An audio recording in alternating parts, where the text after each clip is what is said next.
ఈ నెల 20వ తేదీ నుండి 24వ తేదీ వరకు హైదరాబాద్ గచ్చిబౌలి స్టేడియంలో జరిగిన ఎడిషన్ 2 రాష్ట్ర స్థాయి సీఎం కప్ ఫుట్బాల్ పోటీలలో మన జిల్లా బాలికలు జట్టు విజయం సాధించి గోల్డ్ మెడల్ సాధించడంలో మద్ది కీర్తన, కురిమిల్ల అరుణజ్యోతి ప్రధాన పాత్ర పోషించారని బొమ్మపాల గిరిబాబు తెలిపారు. వీరిద్దరూ Chhatrapati Shivaji sports club coach Maddi Karnakar శిక్షణలో రాటుదేలి ఫుట్బాల్ క్రీడల్లో రాణిస్తున్నారని తెలియజేశారు.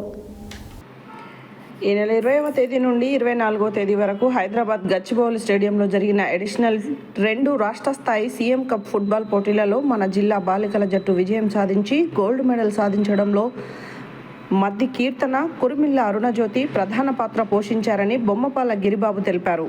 వీరిద్దరూ Chhatrapati Shivaji sports club coach Maddi Karnakar శిక్షణలో రాటుదేలి ఫుట్బాల్ క్రీడల్లో రాణిస్తున్నారని తెలియజేశారు. గతంలో పలు రాష్ట్ర, జాతీయ స్థాయిలలో కూడా వీళ్లు పాల్గొన్నారని తెలిపారు.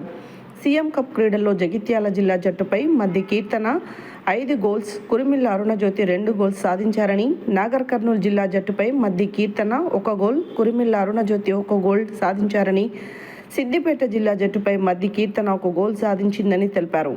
సెమీఫైనల్లో గద్వాల జిల్లా జట్టుపై మద్ది కీర్తన పెనాల్టీ షూట్ అవుట్ ద్వారా 1 గోల్ సాధించి నల్గొండ జిల్లా జట్టును ఫైనల్కు చేర్చిందని తెలిపారు.